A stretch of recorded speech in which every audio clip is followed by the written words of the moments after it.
Olá, estudantes da terceira série do ensino médio, eu sou o professor José Carlos Queller e hoje a gente vai dar a aula de arte para vocês, né, buscando um pouquinho relembrar, né, a história do realismo, tá, gente?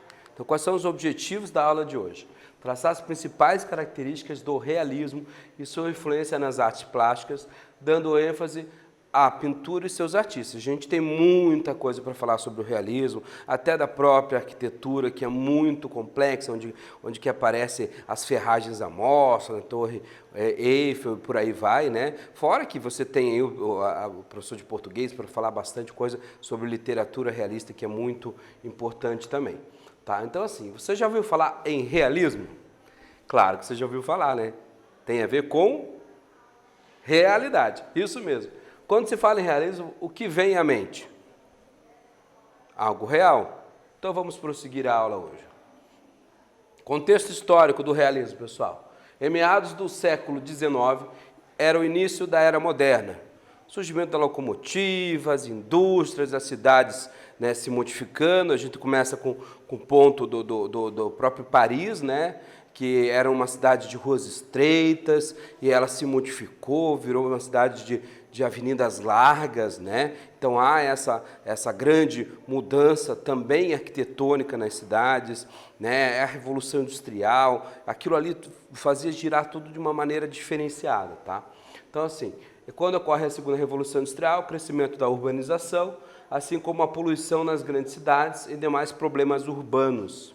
Paris se torna um grande centro de ruas largas, gerando um ritmo mais acelerado. Então, aí, com essa grande com esse boom, né, de crescimento, as desigualdades sociais vão aumentando, né, a situação para conseguir emprego, tudo isso aí vai influenciando e vai mostrando uma realidade que até então era disfarçada, né, e vai aflorando cada vez mais, né, pessoal? Soma-se esse cenário avanços tecnológicos importantes, como a lâmpada, surgimento da lâmpada, né? O carro movido a gasolina, e ainda nesse contexto surgiram teorias científicas como o evolucionismo do Darwin e o positivismo de Comte, né, pessoal? Então tá aí, ó, como é que é a invenção da guerra, a perspectiva, a primeira foto em perspectiva, 1838, pessoal. Então aqui você já vê a evolução da cidade, tá? Avenida Boulevard, como já era muito mais larga, né? A ideia disso. Dentro do contexto histórico, a gente também tem um pequeno movimento político, né, na própria França, que logo depois já foi aclamado e voltado ao Império de novo, tá? Então, assim, em 1848, Marx e Friedrich Engels publicaram o Manifesto Comunista e o principal tema era Trabalhadores do Mundo Univos, né? Derrubou a monarquia e inaugurou uma segunda república, que eu já falei que durou pouco tempo, que depois volta Napoleão II e por aí vai. Prosseguindo, né? Aí a gente tem uma discrepância que a gente vê a pirâmide capitalista, né, promovida dentro desse manifesto tudo, né? Onde os 6 imperadores ficam bem lá em cima e o povo fica onde, ó? Lá embaixo. Não era para ser o contrário isso? Mas é o que acontecia, tá? A burguesia aqui no meio, os soldados. Então era assim, ó, nós mandamos em vocês, que eram os soberanos. Aí os políticos, padres, nós engadamos vocês, nós atiramos em vocês, aqui nós comemos por vocês e todos trabalham por todos ali embaixo, né, pessoal? Então vai, busca por uma linguagem mais clara, verossímil, né? Ao passo questiona os princípios dos padrões burgueses, que até então era muito aflorado dentro do romantismo, do próprio neoclassicismo.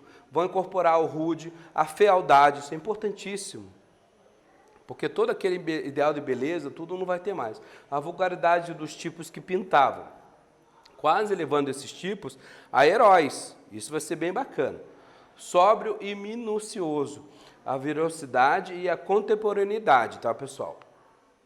Nesse novo realismo, além de insistir numa imitação fiel do real, precisa ter percepções visuais e o tema será totalmente diferente dos movimentos anteriores, né, pessoal? O artista vai limitar os fatos do mundo moderno a coisas do cotidiano dele. Então, pessoal, não vai ter nem aquele sentimentalista extremo do romantismo, né? Ele vai surgir até como uma quebra da barreira do romantismo, tá? Nem aquele idealismo remetido a deuses gregos, né? Que você pegava Napoleão Bonaparte, levava ele a quase um patamar de Deus, né? Então não vai ter, que era do neoclassicismo. Então ele vai puxar para a realidade. As pessoas do seu convívio, do cotidiano, elas que vão estar nesse patamar elevado da arte, tá?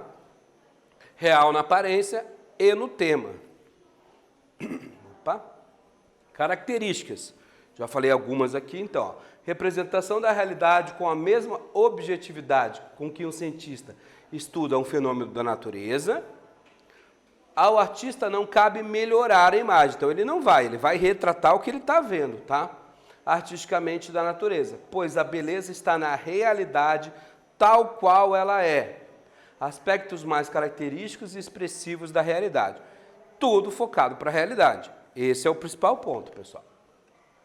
Primeiro quiz para você, agora está fácil. É uma característica da arte realista. Letra A, retratar coisas de forma real. Retratar coisas de forma real, de forma sensacional, coisas reais de forma sensacional. Letra B, retratar com realidade, modificando e idealizando seus temas. Ou letra C, representação da realidade com a mesma objetividade tal qual ela é. Então tá fácil, vou dar um tempinho e a gente já volta.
De volta aqui, né, pessoal? Primeiro dá tchau lá pro Ronaldo. Ronaldo, tá aí também, tá? Então, essa ficou fácil, né? É uma característica da arte realista. Retratar as coisas reais de forma sensacional? Não. Quem retratava de forma sensacional era quem? Eram os artistas do romantismo. Retratar com realidade, modificando e idealizando seus temas? Quem idealizava tema eram os neoclassicistas. Aqui não. Representação da realidade com a mesma objetividade tal qual ela é. Então a alternativa correta é a C de casinha. Então vamos começar a falar de uns... Hoje a gente vai falar de poucos artistas, vamos falar primeiro do Millet. Millet é conhecido como o precursor do realismo. Digamos assim, ele é um artista da transição. Porque as suas obras ainda levam uma pincelada de romantismo, né? Então, assim, na década de 1840, realizou pinturas que abordavam temáticas ligadas à paisagem, cruzada com certa atenção pelos conteúdos sociais e humanos da vida rural. Fazer com que o trivial servisse para exprimir o sublime. Ah, que bonita essa frase dele, né? Então, esse era o objetivo dele. Essa rudeza e a nobreza do trabalho do campo representou sem as idealizar. Integrou um grupo de artistas de escola de Barbizon, próximo ao bosque de Fontainebleau, francês é bom, atitude de oposição do sistema vigente em Paris. O grupo integrava o realismo pictório francês. Pessoal, vale lembrar que em 1863, a gente está falando de 1840, tudo, mas o realismo ele ganhou uma força muito grande, né, depois do Courbet, que a gente vai ver ali, mas através do Charles Baudelaire, que era um escritor, né, que ele faz em 1863 essa crítica social, né, que o realismo tinha que pregar. Né? Aí o realismo começa a ser reconhecido como arte mesmo, porque até então o pessoal, não, como todas as artes em seus determinados períodos, são criticados, né? Foram criticadas. Então a gente vê aqui, ó, trabalhadores florestais, né? São quadros pequenos, a gente daqui a pouco vai explicar como é que funciona isso nas grandes exposições, porque desde 1699, né, Paris tinha as grandes exposições dos artistas, onde muitos artistas se mostravam lá, tudo, né? Então você vê aqui ela tem rudeza, né, pessoal? Por quê? Porque ela está feita grotescamente, ela não tem aquela perfeição da pintura sem pincelada neoclassicista, ela não tem aquela melodia maravilhosa do romantismo, não, são trabalhadores cortando madeira, né? E por que ainda não é 100% uma obra realista? Porque a roupa deles ainda está limpinha, né? ainda não tem uma unidade composta direta na tela, né? Então, esse é o objetivo. As espingadeiras, né? Isso é interessante porque ali as colheitadeiras de milho ao fundo, tudo, né? As montanhas de milho, e eram trabalhadeiras que você já começa a mostrar uma realidade, né? Local, né? Da vida do campo, né, que isso vai agora começar a remeter, porque a gente está na industrialização, muitos vão começar a retratar a vida do campo também, que elas iam lá catar grão por grão do milho para tentar encher, botava na roupa, tudo. Aqui, de novo, a gente vê que é feita ainda numa maneira mais romântica, né? Elas estão sozinhas, isoladas, né? As roupas não estão tão surradas, né? As mãos estão mais limpinhas. E isso a gente vai ver a diferença, né, 100% depois nas outras obras. Então, retrata com 3 camponesas, né, um quadro pequeno também, 1,10 m por 83,5 cm.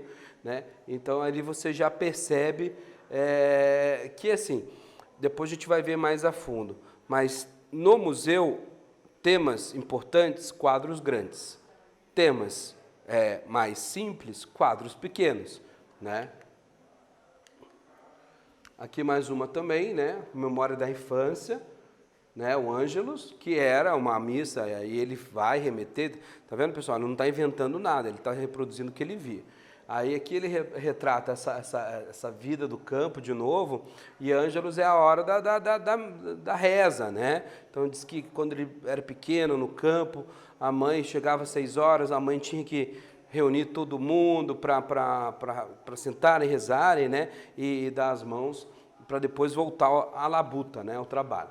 Então, a memória da infância no desejo de glorificar o tema religioso. Então, aqui o objetivo não é glorificar um tema religioso, como a gente tinha lá no Renascimento, no Barroco, né?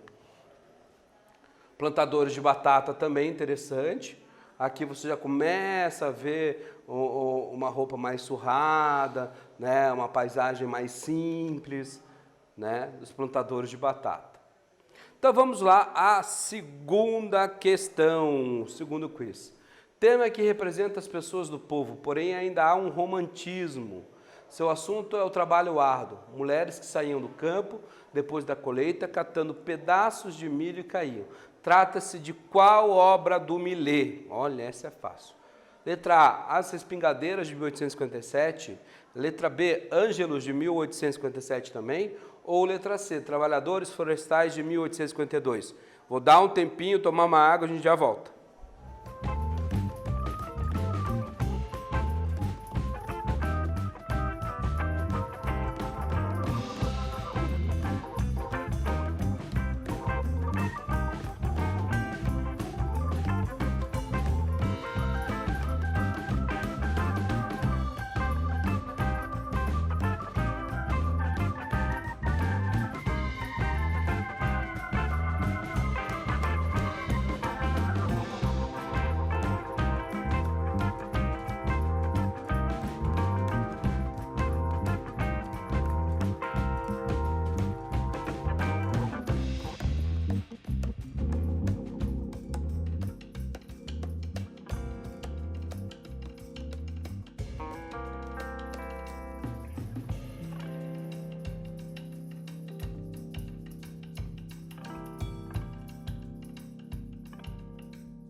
E volta aqui, né, pessoal? Já deu para tomar água, né? Esse aqui, ó. Vou responder com um olho só. Tema de representa as pessoas do povo, porém ainda há um romantismo. Seu assunto é trabalho árduo, mulheres que saíam do campo depois da colheita, catando pedaços de milho que caíam. Trata-se de qual obra do Millet? Lógico que a gente está falando das espingadeiras, alternativa A de abacaxi. Tá? Prosseguindo, vamos falar dele, o polêmico Gustave Courbet, né? Por volta de 1840, começa a frequentar os cafés em Paris, que reuniam um grupo de artistas franceses que reagiam contra a subjetividade e o individualismo. Ainda na década de 40, faz uma série de autorretratos, entre eles O Homem Desesperado, né? Aquele que você, né? Vocês estão acostumados, tá? Procurou retratar as suas telas temas da vida cotidiana, principalmente das classes populares. Pintava a vida e os flagrantes populares, às vezes de cunho político, até porque ele era, né, voltado para o marxismo, por aí vai. Algumas frases de Courbet sensacionais: faço pintura histórica sobre a vida real, né, e eu não posso pintar um anjo porque nunca vi. Né? E tinha outra que ele também falava, que ele, olha, eu não posso pintar o passado, né, o pintor tem que pintar o seu tempo, porque ele não pode pintar o futuro, porque ele não conhece o futuro. E não pode pintar o passado do século passado, porque ele não viveu o século passado. Então ele era um cara que queria afinco pintar a realidade que ele via. Então a gente tem aqui o enterro em Ornans. Olha só a discrepância, pessoal. Lembra que eu falei? Temas simples, quadros pequenos. Só que o Courbet, como ele já tinha uma influência dos artistas, tudo, ele tinha uma medalha de ouro, né? E tinha uma regra lá na galeria, né, de exposições, que quem tivesse medalha de ouro não precisava nem apresentar um tema. Chegava lá e expunha seus quadros, tinha um espaço. Porque as grandes exposições eram para grandes artistas e os pequenos tinham que ficar disputando vaga para entrar. Ele já tinha entrado uma vez, tudo. Aí ele me apresenta um quadro, né, representação do funeral do tio-avô dele, né? E ele representa como um quadro sendo um tema religioso, uma morte religiosa, né? Aí quando o pessoal vai ver, é um tema comum do cotidiano, numa tela de 3,15 metros por 6,60 metros. Imagine o horror dos críticos quando viram uma obra dessa, onde aparece praticamente, a gente tem uma pequena quebra aqui, uma obra totalmente linear, o objetivo de colocar todas as pessoas em primeiro plano. Então aqui o padre, na verdade, o primeiro plano acaba sendo até o próprio buraco do defunto lá, né, do enterro. Né? Então isso numa coisa, 6 metros, gente, meu Deus do céu, imagine o horror, né? Então tem ele aqui no canto, tem a tia-avó dele, está toda a família reunida e tem um cachorro.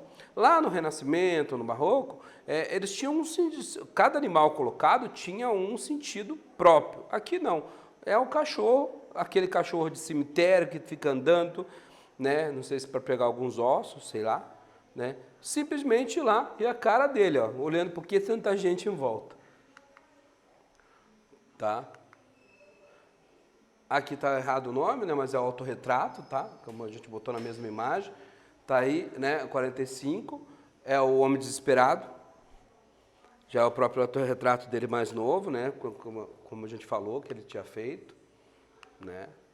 Aqui tem os cortadores de pedra, esse é sensacional, porque aqui você vê o homem trabalhando, a pedra tem a mesma importância na composição do quadro que os outros personagens, tá? A gente vê aqui um tema explorado muito na época, que é o quê? O trabalho infantil. É um menino carregando pedras, a roupa está rasgada, né? Está surrado o tênis, o sapato, as mãos calejadas, trabalhando, né? Então, assim, ali você já vê minuciosamente uma composição crítica, né? Crítica também, porque ele trabalhava esses cunhos políticos, né? Então a gente vê uma visão crítica da realidade, então a panela jogada, né? Então é muito forte a cena se você for interpretar na época, tá?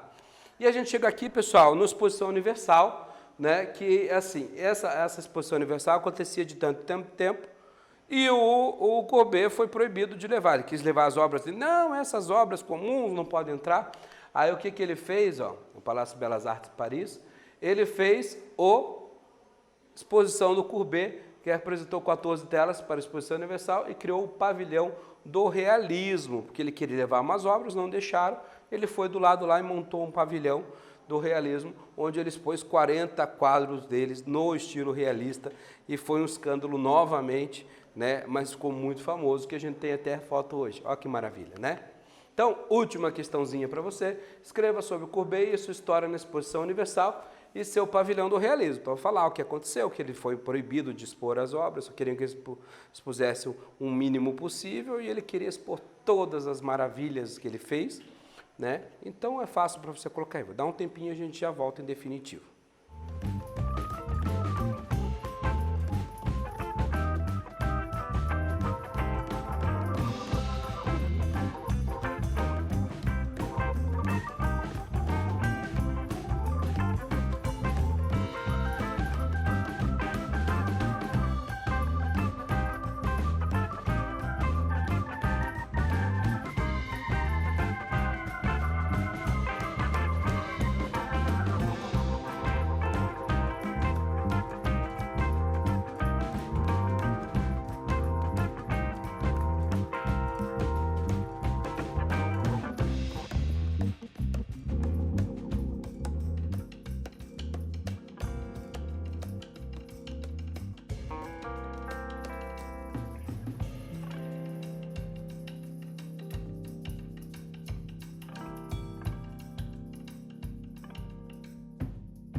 Olá pessoal, estamos aqui de volta, né? Escreva sobre o Courbet, sua história na Exposição Universal, seu pavilhão no realismo. A gente falou bastante coisinha sobre o Courbet, vale a pena estudar cada vez mais, pessoal. O realismo é muito complexo, é difícil de até trabalhar em uma única aula, para você que vai trabalhar vestibular, Enem, tudo. Então, cai bastante, tá? Então, vamos finalizar a aula de hoje, né, com o que vimos. Vimos o realismo, seu contexto histórico, a parte principalmente com ênfase na parte plástica, né? Porque a gente tem, como já falei, da arquitetura, na música, a gente tem todas as ramificações. Características do realismo, principais artistas e obras pontuais. Espero que você tenha curtido e até a próxima, se Deus quiser.